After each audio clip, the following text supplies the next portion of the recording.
Je vais te raconter mon histoire comme on arrache un pansement, d'un coup, mais en sachant très bien que la douleur va rester longtemps en dessous. Je m'appelle Thomas, j'ai 39 ans, j'habite en banlieue lyonnaise, je suis mariée depuis 11 ans, j'ai une fille de 8 ans qui s'appelle Lila, et il y a quelques mois, j'ai reçu une lettre qui disait, noir sur blanc, votre femme veut votre mort.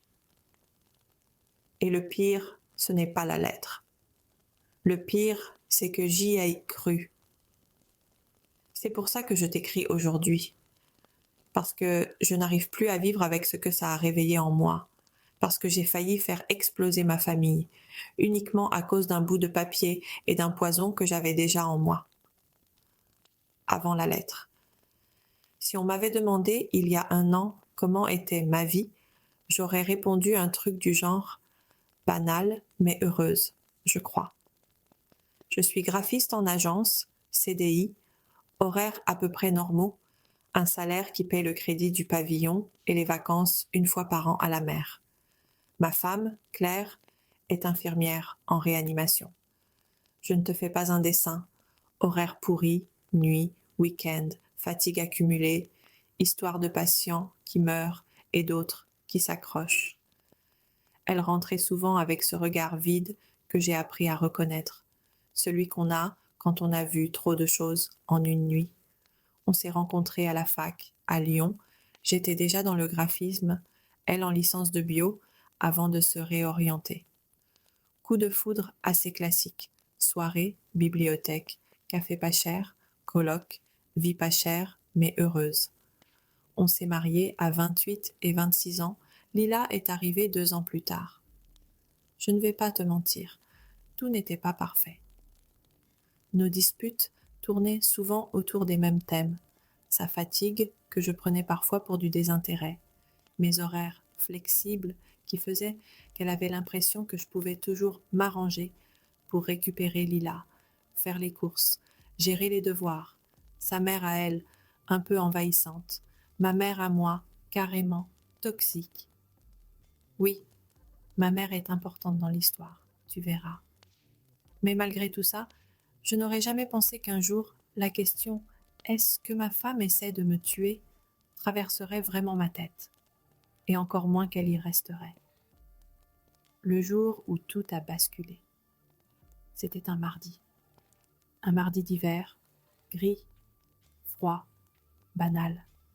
Je rentrais du boulot en métro, pressée, la tête dans la liste des choses à faire. Passer à la pharmacie, acheter du lait, ne pas oublier que Lila avait piscine le jeudi et que Claire faisait une nuit. Je monte l'escalier de l'immeuble, j'ouvre la boîte aux lettres en diagonale, comme d'habitude, juste pour vérifier. Facture. Pub, une enveloppe blanche, sans logo, avec mon nom écrit à la main, Thomas Dubois. Écriture un peu penchée, ni vraiment masculine, ni vraiment féminine, en lettres serrées. Pas d'adresse d'expéditeur. Je prends ça sous le bras, je monte, je dis bonjour à Lila, qui regarde des dessins animés, je pose mes affaires, je lance l'eau des pâtes, et là, machinalement, entre 2 gestes, j'ouvre la lettre. Une seule feuille, A4, pliée en 2. Pas d'en-tête, rien. Juste 2 phrases, centrées au milieu. Votre femme veut votre mort. Faites attention au soir du 14 mars. Un ami qui vous veut du bien. C'est tout. Pas de signature. Pas de je plaisante. Pas de contexte. Rien. J'ai relu la phrase plusieurs fois. Votre femme veut votre mort. Au début, j'ai ri, un rire nerveux, un peu trop fort. Lila a tourné la tête vers moi. Papa ? Non, rien, ma puce, rien du tout. Je me suis dit, quelqu'un se trompe, mauvaise blague, erreur de destinataire. Mais mes yeux sont revenus sur la 2e phrase. Faites attention au soir du 14 mars. Ce n'était pas juste une accusation vague, il y avait une date. Et quand j'ai regardé le calendrier, un aimant en forme de chat accroché dessus, j'ai vu que le 14 mars, c'était dans 12 jours. Je ne sais pas expliquer ce qui s'est passé dans mon cerveau à ce moment-là, mais quelque chose a cliqué. Une sorte de petite fissure, très fine, presque invisible. Un endroit où cette phrase pouvait s'accrocher. là où le poison a commencé à agir. Le soir, Claire est rentrée vers 20h. Elle avait ce visage que je connaissais bien. Cerne, paupières lourdes, mais sourire poli, comme quand elle veut protéger Lila de ce qu'elle a vécu. « Ça va ?» je lui ai demandé en l'embrassant. « Ça va ? On a eu un jeune qui... Enfin bon. Lila, viens me faire un câlin. » J'ai eu un réflexe. Voir sa main. Comme si j'allais trouver quelque chose dessus. Une trace, un indice, je ne sais pas. Rien. Sa main était la même que d'habitude, veine un peu apparente, une marque de stylo sur le pouce, l'alliance. J'avais glissé la lettre dans ma poche arrière. Toute la soirée, elle me brûlait la cuisse. Pendant qu'on mangeait, Claire a parlé de son service, de sa collègue enceinte, de l'abruti qui se plaignait du café. Des trucs normaux. Moi, je n'entendais qu'un bruit de fond. Dans ma tête, je comparais la femme en face de moi avec les mots sur la feuille. Votre femme veut votre mort. Je me suis dit, si c'était vrai, est-ce que ça se verrait ? Est-ce qu'il y aurait un regard différent ? Une petite satisfaction sadique ? Un moment où elle se trahirait ? Rien. Et puis, entre le fromage et le yaourt, elle a lâché une phrase, comme ça, en passant. « Au fait, j'ai pensé à un truc aujourd'hui. Tu as toujours pas fait de bilan cardio, hein ? » De quoi ? Tu te souviens, cet été, quand tu avais fait ce malaise à la plage ? T'avais dit que tu prendrais rendez-vous. Tu l'as fait ? Non. Effectivement, l'été dernier, j'avais eu un malaise au soleil, chute de tension. Elle m'avait secoué, engueulé, hydraté, surveillé. Thomas, tu as 39 ans, tu manges mal, tu fais pas de sport, tu bois trop de café, et tu as un père qui a fait un infarctus à 55 ans. Franchement, va faire un bilan. Là, ce soir-là, elle me reposait la question. Juste après que j'ai lu « Votre femme veut votre mort ». Est-ce que tu vois le lien que mon cerveau a fait ? Parce que moi, je l'ai vu tout de suite.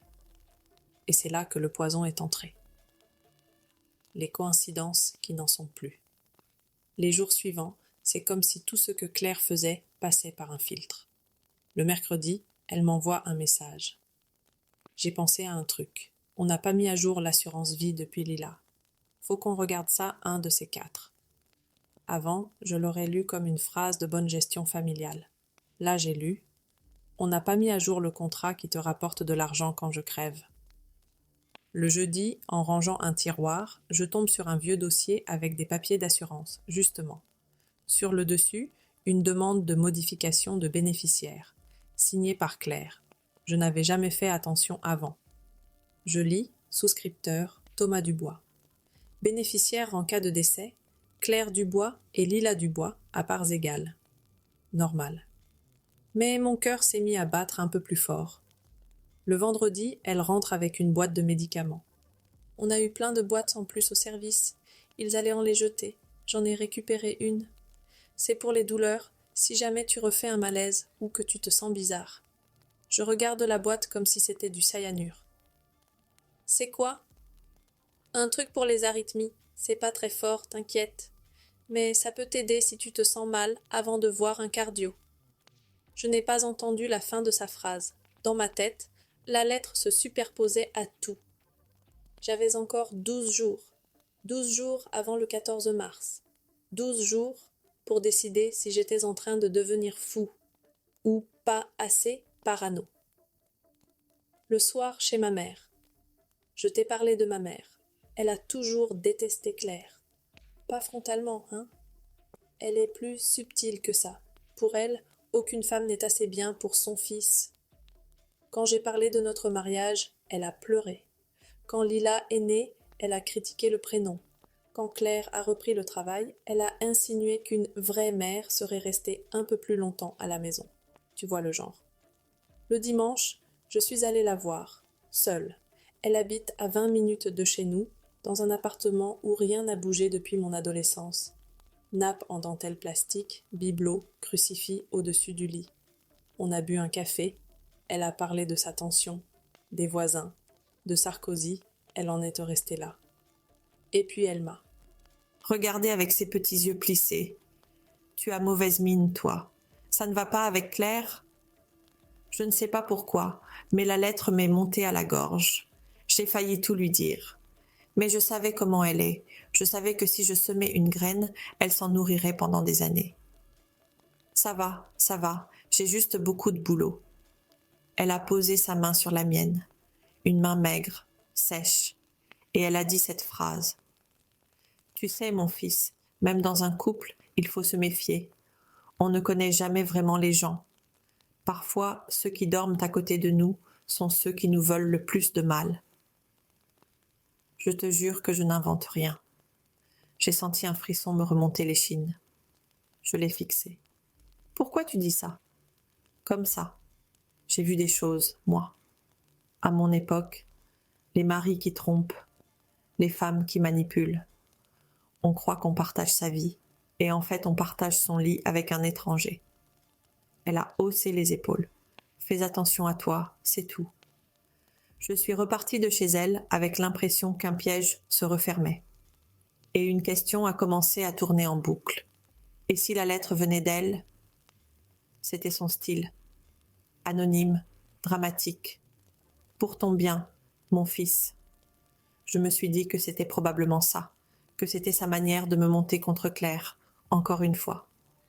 Mais même cette explication ne me calmait pas, parce qu'il restait le 14 mars, et ces petits détails qui semblaient soudain prendre une autre couleur. Le deuxième message.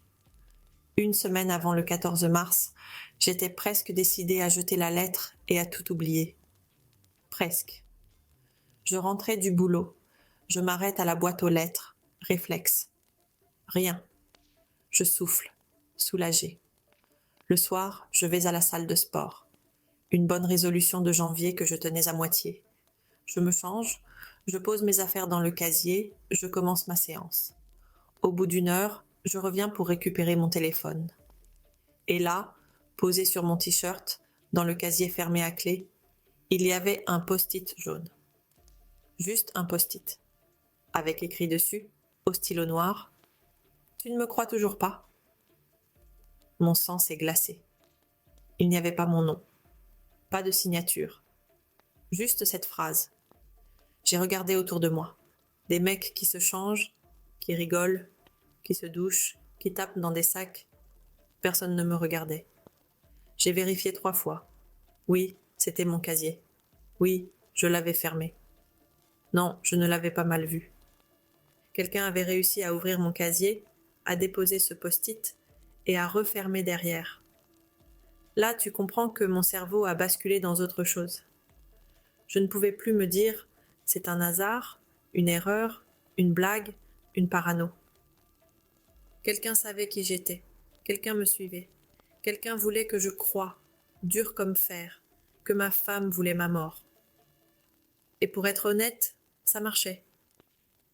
Les premiers soupçons ouverts. Le soir même, Claire était de nuit. Lila dormait. Je tournais en rond dans le salon. Je me suis assis à table, j'ai posé la lettre et le post-it devant moi. Je les ai alignés comme des pièces d'un puzzle. Votre femme veut votre mort. Faites attention au soir du 14 mars. Tu ne me crois toujours pas? Je me suis surpris à murmurer. Mais qui t'es, putain? Je ne sais pas ce qui m'a pris, mais j'ai fini par prendre le téléphone de Claire. Je ne fouille jamais. C'est un principe, une limite que je ne franchissais pas. Cette fois, j'ai franchi. Elle m'avait donné son code une fois, au cas où. J'ai fouillé ses messages. Avec moi, rien d'anormal. Avec sa mère, que des banalités, des photos de Lila. Puis je suis tombée sur un contact enregistré simplement Dr P. Bonsoir Claire, les résultats de son dernier bilan sont prêts. Il faudrait vraiment l'encourager à consulter, il ne s'en rend peut-être pas compte. On peut envisager un traitement préventif si besoin. Le dernier message datait de 2 jours. Je n'avais rien su. Je scrolle. Je vois une phrase. On en reparle le 14 mars après son passage. Ne lui dites rien avant, ça ne ferait que l'angoisser. Le 14 mars, La date de la lettre. Time égale 1,3 secondes. Je me suis levée d'un bond. J'ai eu l'impression que le sol bougeait. Dans ma tête, ça donnait. Claire parle à un médecin de moi dans mon dos. Il prévoit un passage le 14 mars. On ne doit rien me dire avant pour ne pas m'angoisser. Et quelqu'un me prévient que ma femme veut ma mort ce même soir. Tu peux imaginer le mélange. La proposition du 14 mars. 2 jours plus tard, on est au petit déjeuner. Claire boit son café, Lila mange ses céréales, moi je fais semblant de lire les infos. Claire repose sa tasse. Au fait, le 14, jeudi prochain, tu finis à quelle heure? Mon cœur s'arrête. 18 heures. Pourquoi? J'ai posé une soirée, je ne travaille pas. Je me disais qu'on pourrait se faire un resto, tous les deux, pour une fois. Elle sourit. Lila peut dormir chez ma mère, ça nous ferait du bien, non? J'ai entendu. Viens, on sera seuls, sans témoin. J'ai dû blêmir parce qu'elle m'a regardé bizarrement. Quoi? Ça te dit pas? Si, c'est juste... j'ai un truc au boulot. On a une deadline avec le client. Je ne suis pas sûre. Je mentais comme un enfant pris dans le couloir. Elle a haussé les épaules. Ok, dis-moi vite, que je prévienne ma mère. Je n'ai pas répondu. Inside, je hurlais. L'ambiance commence à se tordre. Les jours qui ont suivi, j'avais l'impression de jouer une pièce de théâtre où j'étais le seul à connaître le script. Je regardais Claire et j'essayais d'imaginer un côté d'elle que je ne connaissais pas. Un côté froid, calculateur. Chaque fois qu'elle s'approchait trop près de moi, je reculais d'1 centimètre. Chaque fois qu'elle me proposait un café, un médoc pour un mal de tête, un plat préparé par ses soins, j'hésitais une demi-seconde de trop. Et elle le voyait. Un soir, elle a posé sa fourchette et elle m'a regardé droit dans les yeux. Thomas, qu'est-ce qu'il y a? Rien. Arrête. Tu es distant, tu es bizarre, tu ne dors pas. C'est quoi le problème? C'est moi? J'ai senti un truc se fissurer. J'aurais dû lui dire à ce moment-là. Sortir la lettre, poser les choses, affronter ensemble. Au lieu de ça, j'ai baissé les yeux. C'est le boulot. Tu me mens. Sa voix avait tremblé. Lila était là, entre nous, avec sa purée et ses petites cuisses pendantes sur la chaise. Je n'ai pas osé en rajouter. On en parlera plus tard, ok? On n'en a pas parlé. J'ai esquivé, encore. La veille du 14 mars. Le 13 au soir, j'ai quasiment pas dormi. Je me suis levée 4 fois, je suis allée boire de l'eau, je me suis regardée dans le miroir de la salle de bain. Je ne me reconnaissais plus. Le matin du 14, Claire m'a embrassée plus longtemps que d'habitude avant que je parte. On se fait quand même un petit truc ce soir, même si tu finis tard. Un plat à la maison, juste nous deux, je couche Lila tôt. J'ai eu cette phrase horrible en tête. Dernier repas. Je suis partie au boulot comme on va à l'abattoir. Dans la journée, impossible de me concentrer. Tout le monde me parlait de maquettes, de logos, de deadline. Moi, je voyais un compte à rebours. À 16 heures, mon téléphone a vibré. Message de Claire. Ne sois pas en retard ce soir, STP. Et ne mange rien au bureau, je prépare quelque chose. Je crois que c'est à ce moment précis que quelque chose s'est cassé pour de bon.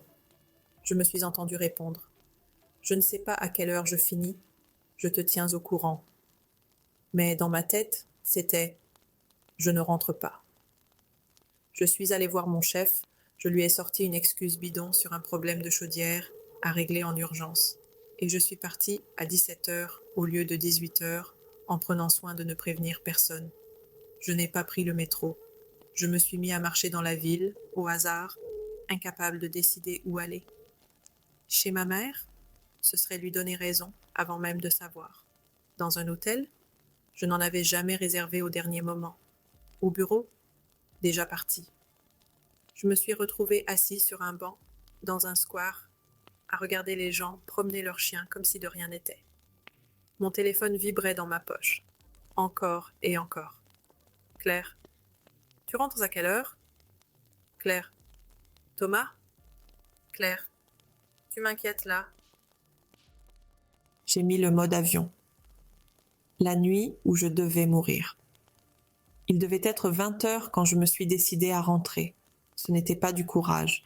C'était plutôt un mélange de fatigue, de honte, de curiosité morbide. Je me suis dit, si tout ça est dans ta tête, il faut le vérifier. Si ce n'est pas dans ta tête, tu verras bien. J'ai remis mon téléphone. 22 messages, 7 appels manqués de Claire, 3 de ma mère. Je n'ai répondu à personne. En arrivant devant l'immeuble, j'ai vu la lumière du salon allumée. J'ai entendu la télé. J'ai pris une grande inspiration. J'ai ouvert la porte. Claire était sur le canapé, en jogging, les yeux gonflés. Lila dormait déjà, apparemment. Sur la table basse, il y avait 2 assiettes recouvertes de papier alu et une bougie allumée. Elle s'est levée brusquement en me voyant. « Mais t'es sérieux, Thomas? T'étais où ?» Sa voix se brisait à moitié. « Je t'ai appelé 50 fois. J'étais à 2 doigts d'appeler l'hôpital ou la police. » Je l'ai regardée, incapable de sortir un son. Mes yeux allaient des assiettes à son visage, de son visage aux assiettes. Elle a suivi mon regard. Elle a froncé les sourcils. C'était juste des lasagnes maison, pas du poison, putain. Je crois que mon visage a dû tout dire. Elle a blêmi. Attends, c'est ça? Tu crois que je... Thomas, tu crois que je pourrais te faire du mal? Je n'ai pas répondu. Et mon silence a été pire que n'importe quelle accusation. Elle s'est mise à trembler. Dis-le clairement. Tu crois que je veux te tuer? J'ai senti la colère monter en elle, comme un geyser. Tu disparais toute la soirée, tu ne réponds pas, tu rentres à 21 heures, tu me regardes comme si j'étais une criminelle, et tu ne dis rien. Tu me dois la vérité. Alors j'ai sorti la lettre, je l'avais sur moi, pliée, froissée, dans ma poche intérieure. Je l'ai posée sur la table, entre la bougie et les assiettes. Elle l'a ouverte, elle a lu. Je la voyais suivre les lignes avec ses yeux. Son visage est passé de la colère à l'incompréhension, puis à quelque chose qui ressemblait à de la tristesse? Non, de la fracture.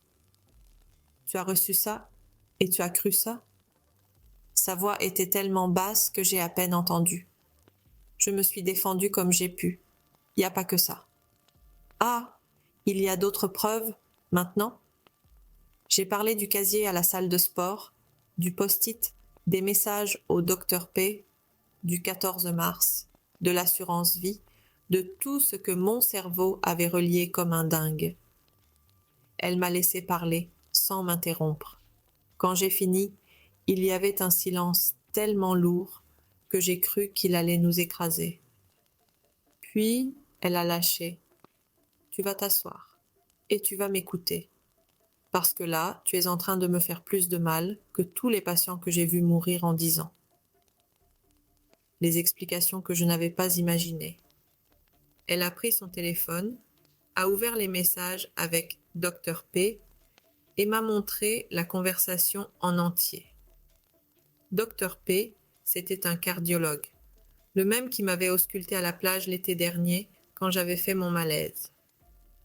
Je lui ai demandé son numéro, m'a-t-elle dit, parce que tu décides jamais rien pour ta santé et que tu fais l'autruche.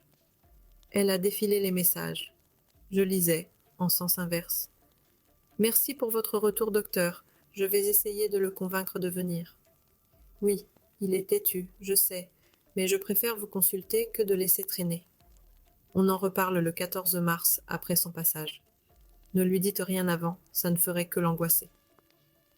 Claire m'a regardée. Tu sais ce que c'était, le 14 mars? Ton rendez-vous cardio que j'ai réussi à prendre pour toi. J'ai insisté, j'ai pleuré, je lui ai expliqué tes antécédents familiaux. Il t'avait calé un créneau à 18 heures. Elle a pris une grande inspiration. Et il m'a dit, ne le prévenez pas trop tôt, il va stresser et annulé. Il n'avait pas tort, tu sais. Je me suis sentie minuscule. Et l'assurance vie? Ai-je murmuré. L'assurance vie, Thomas, c'est toi qui l'as signée. J'ai juste demandé un avenant pour ajouter Lila comme bénéficiaire, parce que je suis infirmière, je vois des pères. De familles mourir à 40 ans tous les jours. Et je ne veux pas me retrouver à la rue avec ta fille. C'est du bon sens, pas un plan diabolique. Elle a ouvert un tiroir, sorti le dossier, me l'a posé sous le nez. En gros caractères, c'était écrit « Mise à jour des bénéficiaires, naissance d'un enfant ». Je suis resté silencieux. « Et le fait que tu disparaisses ce soir, a-t-elle ajouté, tu sais ce que ça a fait ?» Elle s'est mise à pleurer. Tu sais combien de maris, de femmes, de parents, je vois qui partent le matin et qu'on ne revoit plus jamais vivants? Tu sais ce que ça fait de regarder ton téléphone et d'imaginer ton mari dans un fossé, ou avec une autre, ou je ne sais même pas. Elle a secoué la tête. Et moi, pendant ce temps, toi, tu t'imagines que je prépare ton assassinat avec des lasagnes. La honte m'a submergée. Je crois que c'est là que j'ai murmuré, pour la première fois, un truc que je n'avais jamais pensé dire. Je crois que je suis en train de devenir fou. Qui a envoyé la lettre ? Une fois qu'on a remis les choses dans l'ordre, il restait une question. Qui avait envoyé cette lettre ? Et qui avait mis ce post-it dans mon casier ? Ce n'était clairement pas clair. Elle était trop blessée, trop en colère, trop sidérée pour jouer un rôle. Une idée m'est remontée, brutale. Tu crois que ma mère pourrait... Claire a fermé les yeux, longtemps. J'espérais que tu le dirais toi-même. Elle est allée chercher un autre papier dans un tiroir. Une enveloppe, déjà ouverte, avec le même type d'écriture que sur ma lettre, quoique un peu plus tremblée. Elle me l'a tendue. Claire, tu as peut-être réussi à le tromper, lui, mais pas moi. Je sais ce que tu fais. Je sais ce que tu veux. Les femmes comme toi détruisent les familles, volent les fils à leur mère et se croient intouchables. Fais très attention. Tout finit toujours par se payer. Pas de signature, mais j'ai reconnu certaines tournures, certains mots. Les fils à leur mère. C'était une expression typique de ma mère. Je l'ai reçue il y a 2 mois, m'a dit Claire. Et tu ne m'en as pas parlé ? Je voulais pas mettre de l'huile sur le feu. Je me suis dit que c'était une vieille femme aigrie, jalouse, qui déverse son venin. J'ai déchiré la lettre. Elle a inspiré. J'aurais peut-être dû te la montrer. Peut-être que tu aurais vu le schéma. Mon schéma à moi, il s'est éclairci d'un coup. Ma mère, elle déteste Claire. Elle a toujours eu peur de perdre son fils. Elle croit sincèrement que personne ne m'aimera jamais autant qu'elle. Elle est capable de se convaincre que tout est complot contre elle.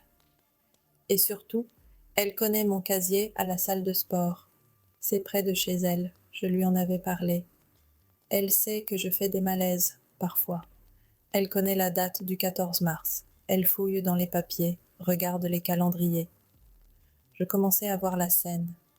Ma mère, un après-midi, décidant de me sauver de ma propre femme, écrivant cette lettre dramatique pour mon bien, suivant mon emploi du temps, me surveillant, allant jusqu'à la salle, demandant un double de clé, par erreur, à l'accueil, glissant un post-it dans mon casier comme on laisse un signe divin.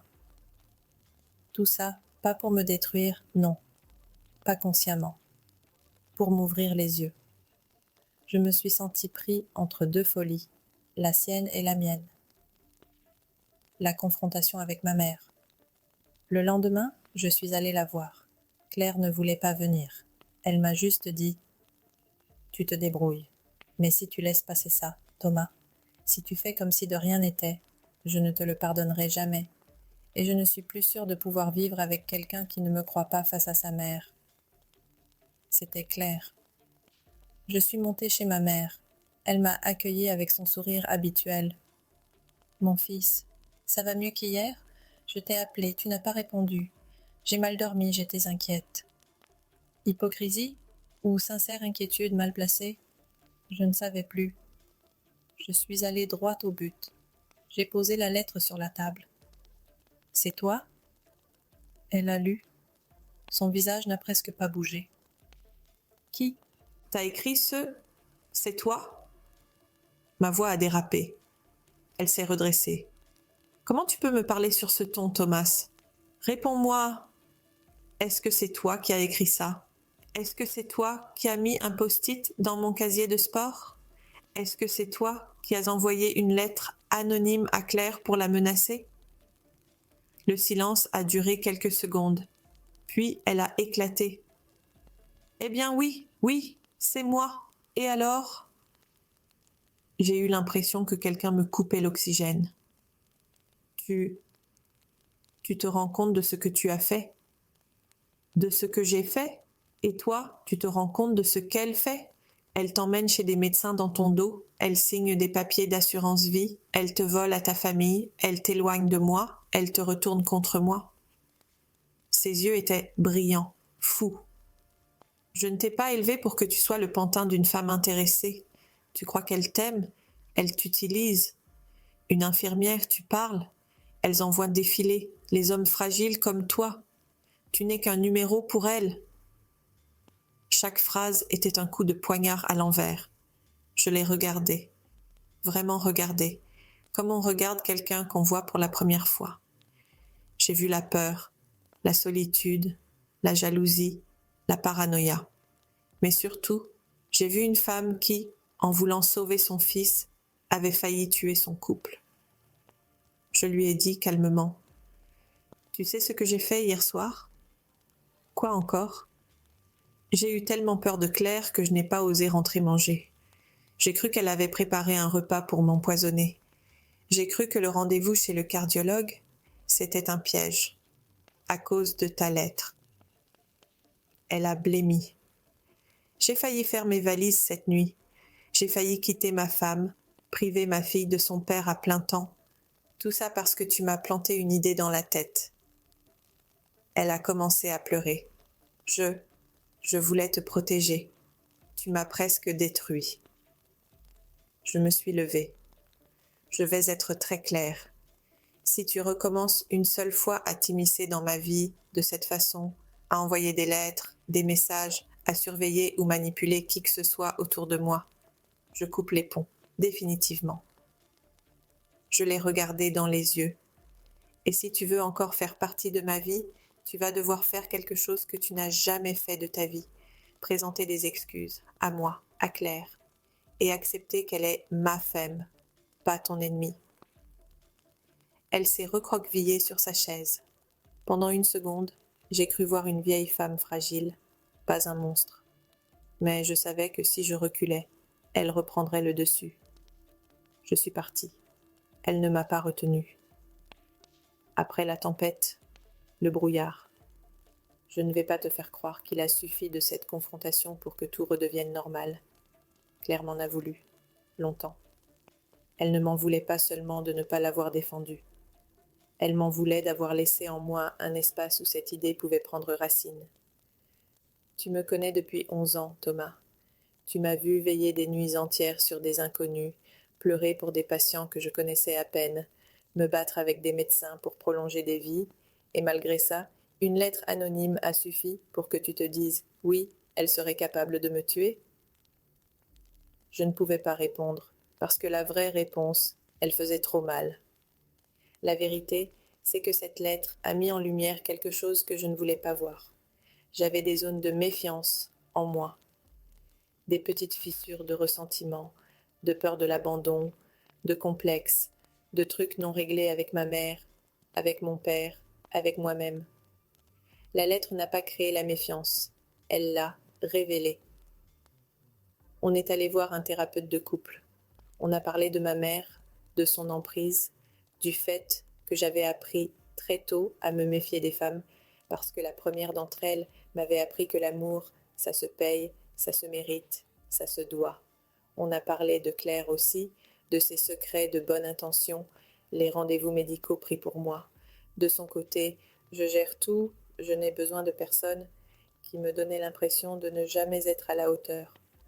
On a parlé de ce 14 mars, qui devait être un rendez-vous pour me sauver la vie et qui a failli être celui où je tuais la nôtre. Tim égale 1,5 secondes et le mystique dans tout ça? Tu vas peut-être te dire, ok, c'est une histoire de belle-mère toxique et de mec influençable, point. Ce serait plus simple, plus rationnel. Mais il y a un détail dont je ne t'ai pas parlé, un truc que je n'arrive pas à classer encore aujourd'hui. La veille de recevoir la lettre, j'ai fait un rêve. Je me noyais, pas dans l'eau, pas dans la mer. Je me noyais dans ce qui ressemblait à une assiette de pâtes, c'est idiot à dire, mais c'était ça, une assiette profonde, une sauce rouge, et moi qui coulais dedans, incapable de respirer. Je me débattais, et au moment où je laissais entrer la sauce dans ma gorge, j'ai entendu une voix très claire dire « Ce n'est pas elle qui te tue, c'est ce que tu crois d'elle. » Je me suis réveillée en sueur, le cœur battant. Le lendemain, j'ai trouvé la lettre. Je ne suis pas particulièrement mystique. Je ne consulte pas de voyante. Je ne crois pas aux signes partout. Mais ce rêve, cette phrase, puis tout ce qui a suivi, disons que ça m'a fait réfléchir. Parce qu'au fond, ce n'est pas Claire qui a été le plus dangereux dans cette histoire. Ce qui aurait pu me tuer, ce n'était pas un poison dans mon assiette. C'était ma capacité à croire le pire de quelqu'un que j'aime, dès qu'on me donne un prétexte pour le faire. Où j'en suis aujourd'hui? Ma mère a fini par présenter des excuses. Pas comme dans les films, pas en se mettant à genoux. Elle a marmonné quelque chose comme « J'ai peut-être exagéré. Je voulais ton bien. Je ne recommencerai plus. » Claire a hoché la tête, sans rien dire. Je ne sais pas si elle lui pardonnera vraiment un jour. Je ne sais pas si moi, je lui pardonnerai un jour. On a réduit les visites. On a instauré des limites. J'ai appris à lui dire non pour la première fois de ma vie. Avec Claire, on recolle, petit à petit. Il y a des soirs où je la surprends à me regarder un peu plus longtemps, avec dans les yeux une question silencieuse. Est-ce que tu as encore peur de moi? Je voudrais pouvoir dire que non, mais la vérité, c'est que ce n'est plus elle qui me fait peur. C'est moi. C'est ma capacité à me raconter des histoires dans ma tête, à relier des points qui n'ont rien à voir, à choisir les pires interprétations, surtout quand elles confirment ce que je crains déjà. Aujourd'hui, je prends mon traitement pour le cœur. Le cardiologue m'a dit qu'on avait bien fait de ne pas attendre. Vous avez une petite fragilité électrique, m'a-t-il dit. Rien de dramatique, mais à surveiller. Je n'ai pas osé lui dire que la vraie fragilité électrique, elle était dans ma tête. Pourquoi je t'écris? Si je t'écris, ce n'est pas pour me plaindre. Je suis conscient que d'autres vivent 1000 fois pire. Je t'écris parce que je me dis qu'il doit y avoir des gens qui t'écoutent et qui sont, en ce moment, à deux doigts de croire un message anonyme, un ragot, une phrase lâchée par une belle-mère, une amie bien intentionnée. Des gens qui ont déjà des fissures et à qui il manque juste un choc pour tout faire exploser. Je ne te dis pas qu'il faut toujours faire confiance, aveuglément. Il y a des conjoints violents, manipulateurs, dangereux, je le sais. Claire en voit tous les jours à l'hôpital. Mais avant de décider que la personne qui dort à côté de toi veut ta mort, pose-toi d'abord quelques questions. D'où vient vraiment cette accusation? Qui y gagne si tu y crois? Est-ce que cette histoire se greffe sur une peur que tu avais déjà? Est-ce que tu as parlé vraiment avec l'autre ou juste imaginé sa réponse? Moi, j'ai failli tout perdre à cause d'une lettre. Mais la vérité, c'est que la lettre n'était qu'une allumette. Le combustible, je le portais déjà sur moi. Je ne sais pas si mon témoignage servira à quelqu'un. Peut-être qu'il sera juste une histoire de plus. Mais si au moins une personne, en l'entendant, décide d'en parler avec son conjoint avant de croire un inconnu, alors peut-être que, pour une fois, ma paranoïa aura servi à quelque chose.